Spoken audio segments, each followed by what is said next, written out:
Bonjour, bienvenue sur un nouveau reportage en partenariat avec BVS TV et l'Office de tourisme de Beauvais. Aujourd'hui, nous sommes à Crèvecoeur-le-Grand, donc au train à vapeur du Beauvaisis, qui se trouve juste derrière nous. Et nous sommes aujourd'hui avec Yves. Yves. Bonjour Yves. Bonjour. Vous faites partie de l'association depuis combien de temps? Alors moi je suis un local, donc je fais partie de l'association depuis 7 ans. Mais l'association date de plus de 40 ans maintenant. Elle était basée à Butry-sur-Oise. Mais à Butry-sur-Oise, il n'y a plus de voies pour faire circuler nos trains.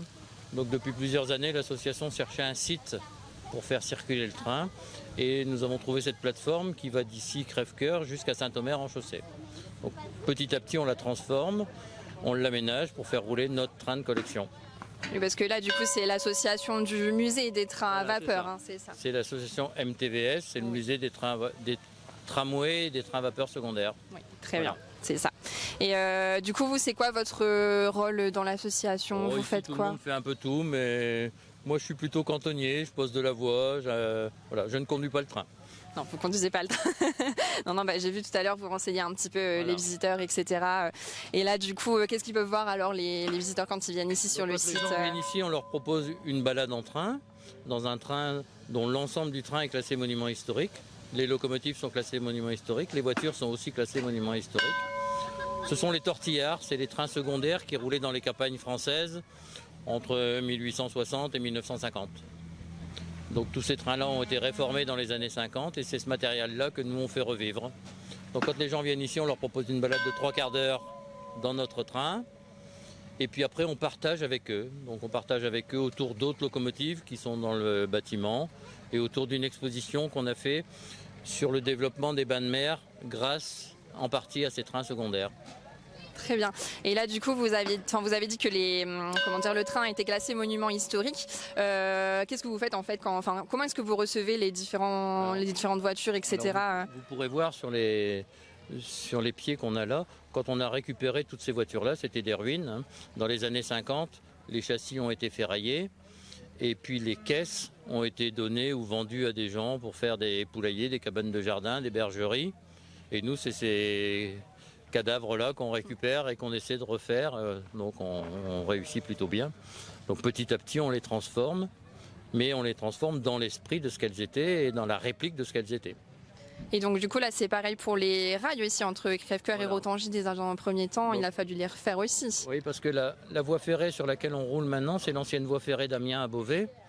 Mais c'était une voie ferrée qu'on dit au format normal, donc il y a un peu plus d'1,43 m entre les rails. Et nous, notre tortillard roule en 1 mètre de large. C'est des trains à voie métrique. Donc on débroussaille d'abord, parce que ça fait 40 ans que c'est abandonné. On démonte les rails, on enlève toutes les vieilles traverses, on nivelle le ballast, et on repose dessus des traverses neuves et on remet les rails en 1 mètre de large. Donc petit à petit on avance. Pour l'instant on va jusqu'à Rotangy. On a déjà posé 1 km de voie derrière qu'on n'exploite pas encore. Et notre prochain objectif c'est la gare d'Oudeuil. Très bien. Voilà. Et après Saint-Omer. Et là, du coup, tous les bénévoles mettent un petit peu la main à la pâte selon leurs compétences. Alors j'imagine. Selon ses compétences. Il y en a qui sont plus mécaniques, il y en a qui font de la peinture, il y en a qui font de la menuiserie. Voilà. Il y en a qui disent ne rien savoir faire et qui n'arrêtent pas. Donc voilà, il y en a pour tout le monde. C'est ce que j'allais dire, tout le monde est utile au final. Et après, j'ai vu aussi que vous organisez des événements aussi tout au long de l'année.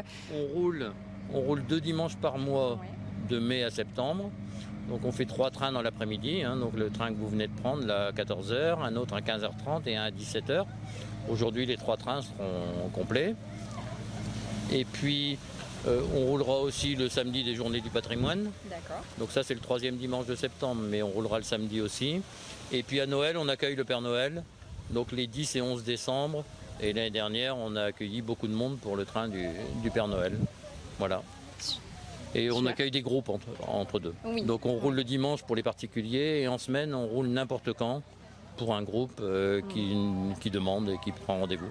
Là vous travaillez en collaboration avec mes collègues du coup à l'Office de tourisme pour les groupes.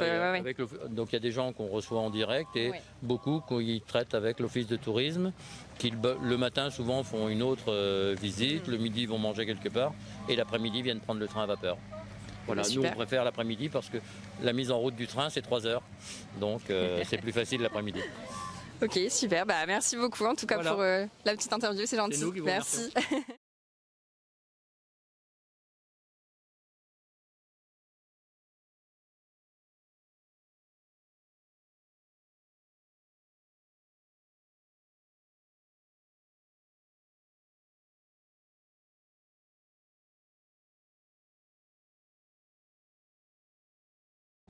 Donc, bonjour Alain, nous sommes sur le train à vapeur du Beauvaisis, donc qui relie Crèvecoeur à Rotangy. Vous faites partie de l'association depuis combien de temps du coup vous? Depuis une dizaine d'années à peu près. D'accord. Et c'est quoi votre rôle un petit peu dans l'association? Vous faites quoi Je ne suis pas le membre le plus actif parce que j'habite un peu loin, mais donc j'ai passé mon habilitation pour être chef de train, donc aujourd'hui je joue le rôle de chef de train. Sinon, en parallèle, je suis aussi en formation chauffeur pour chauffer la locomotive. Ça, j'en ai fait que 2 fois pour l'instant, mais bon. Et puis sinon, je viens de temps en temps pour donner un coup de main sur différents chantiers, quoi, ça dépend. Et c'est quoi du coup le rôle d'un chef de train sur un train comme celui-ci? Alors, le chef de train, c'est celui qui assure à la fois la sécurité, donc au niveau déjà du matériel roulant, s'assurer que le frein fonctionne. À chaque fois qu'on fait une manœuvre, il faut revérifier que les freins fonctionnent bien. Donc il y a ce rôle-là.